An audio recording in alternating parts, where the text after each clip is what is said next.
Perkenalkan, nama saya Ummi Mutmainnah dari jurusan Manajemen Pendidikan Islam, Fakultas Tarbiyah dan Keguruan.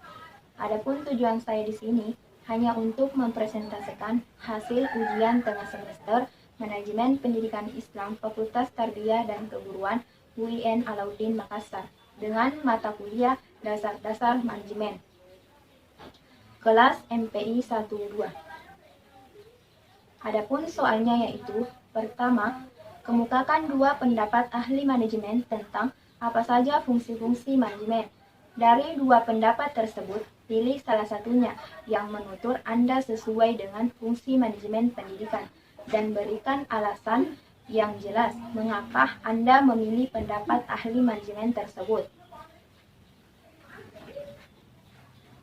Adapun jawabannya yaitu, dua pendapat ahli manajemen tentang fungsi-fungsi manajemen. Yang pertama, menurut Henry Fayol. Fungsi-fungsi manajemen menurut Henry Fayol yaitu ada 5. Pertama, perencanaan atau planning. Yang kedua, pengorganisasian atau organizing. Yang ketiga, pengarahan atau commanding. Yang keempat, pengawasan atau controlling. Dan yang kelima, pengkoordinasian atau coordinating. Pertama, perencanaan atau planning merupakan sebuah perencanaan yang berkaitan dengan tujuan serta target perusahaan untuk mencapai hasil yang sempurna. Dan yang kedua, pengorganisasian atau organizing merupakan sebuah pengorganisasian beberapa hal agar mewujudkan tujuan perusahaan. Yang ketiga, pengarahan atau commanding, yaitu seseorang yang bertugas untuk memberikan arahan kepada seluruh karyawannya agar dapat memperoleh hasil yang diharapkan. Yang keempat, pengawasan atau controlling, yaitu suatu kegiatan yang bertujuan untuk mengawasi berbagai macam kegiatan yang dilakukan agar tidak terjadi kesalahan yang tidak diinginkan. Dan yang terakhir, koordinasian atau coordinating, yaitu melaksanakan berbagai aktivitas agar tidak adanya kekacauan. Yang kedua yaitu menurut G.R. Terry. Menurut G.R. Terry, fungsi-fungsi manajemen ada 4. Yang pertama, perencanaan atau planning, yaitu sebagai dasar pemikiran dari tujuan dan penyusunan langkah-langkah yang akan dipakai untuk mencapai tujuan. Merencanakan berarti mempersiapkan segala kebutuhan, memperhitungkan matang-matang apa saja yang menjadi kendala, dan merumuskan bentuk pelaksanaan kegiatan yang bermaksud untuk mencapai tujuan. Dan yang kedua, pengorganisasian atau organisation, yaitu sebagai cara untuk mengumpulkan orang-orang dan menempatkan mereka menurut kemampuan dan keahliannya dalam pekerjaan yang sudah direncanakan.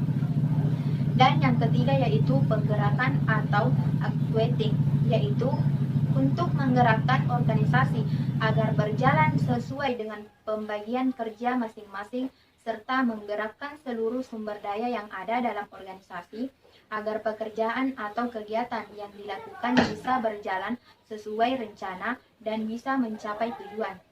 Dan yang keempat yaitu pengawasan atau controlling, yaitu untuk mengawasi apakah gerakan dari organisasi ini sudah sesuai dengan rencana atau belum, serta mengawasi penggunaan sumber daya dalam organisasi agar bisa tercapai secara efektif dan efisien tanpa ada yang melenceng dari rencana. Di antara kedua fungsi manajemen menurut para ahli, saya berpendapat salah satu yang sesuai dengan manajemen pendidikan ialah menurut G.R. Terry. Alasan yang jelas mengapa saya memilih pendapat ahli manajemen tersebut, karena hakikat dari fungsi manajemen dari G.R. Terry adalah apa yang direncanakan itu yang akan dicapai. Maka itu fungsi perencanaan harus dilakukan sebaik mungkin, bisa berjalan dengan baik serta segala kekurangan bisa diatasi. Fungsi pengorganisasian digunakan terhadap orang-orang banyak.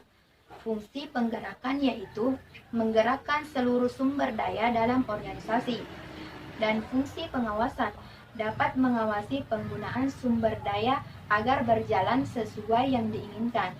Fungsi manajemen menurut G.R. Terry Ini kemudian menjadi sangat populer dalam pelajaran manajemen tingkat sekolah menengah maupun pendidikan tinggi. Terry memberikan rumusan fungsi manajemen yang lebih mendasar dan mudah untuk diterapkan. Adapun soal yang kedua, yaitu soal kasus. Berdasarkan kasus di bawah ini, silahkan analisis kemudian berikan solusi yang dapat dilakukan jika Anda sebagai kepala sekolah. Adapun jawabannya yaitu, setelah saya analisis kasus antara guru dan murid tentang pelajaran di sekolah, yaitu saya dapat memberikan solusi jika saya sebagai kepala sekolah. Kepala sekolah adalah guru yang mendapat tugas tambahan sebagai kepala sekolah. Meskipun sebagai guru yang mendapatkan tugas tambahan, kepala sekolah merupakan orang yang bertanggung jawab terhadap administrasi pendidikan yang inovatif di sekolah. Dan solusi yang dapat saya berikan yakni bekerja keras untuk mencapai keberhasilan sekolah atau madrasah sebagai organisasi pembelajaran yang efektif, mendorong guru, siswa, dan staf lainnya untuk menjalankan tugasnya masing-masing dengan sebaik-baiknya. Adapun soal yang ketiga yaitu, kemukakan yang dimaksud dengan perencanaan dan mengapa suatu kegiatan, lembaga, perusahaan membuat perlu perencanaan. Adapun jawabannya yaitu, secara umum, pengertian perencanaan adalah suatu proses menentukan hal-hal yang ingin dicapai atau tujuan di masa depan serta menentukan berbagai tahapan diperlukan untuk mencapai tujuan tersebut. Perencanaan adalah tahap awal dalam kegiatan suatu organisasi memberikan arah dan tujuan dalam kegiatan, lembaga, perusahaan yang ingin dicapai sesuai prosedur awal kegiatan. Adapun soal yang keempat yaitu, kemukakan alasan utama diperlukan manajemen dalam suatu organisasi atau perusahaan. Adapun jawabannya yaitu, organisasi sangat berhubungan dengan manajemen dan tata kerja karena organisasi secara keseluruhan memerlukan manajemen untuk mengatur sistem tata kerja, di mana manajemen memiliki peranan yang sangat penting untuk berhasilnya suatu organisasi dalam mencapai tujuannya. Alasan utama manajemen dibutuhkan bagi perusahaan adalah dapat memudahkan pencapaian tujuan, baik tujuan organisasi maupun tujuan pribadi, dapat menjaga keseimbangan di antara tujuan-tujuan yang saling bertentangan, dan dapat mencapai efisiensi dan efektivitas. Adapun soal yang kelima yaitu, siapa saja yang membutuhkan manajemen? Kemukakan pendapat Anda. Adapun jawabannya yaitu, manajemen dibutuhkan oleh semua orang, kelompok, ataupun organisasi untuk mengatur, merencanakan segala hal untuk dapat hasil yang baik di kemudian. Pertama, mencapai tujuan.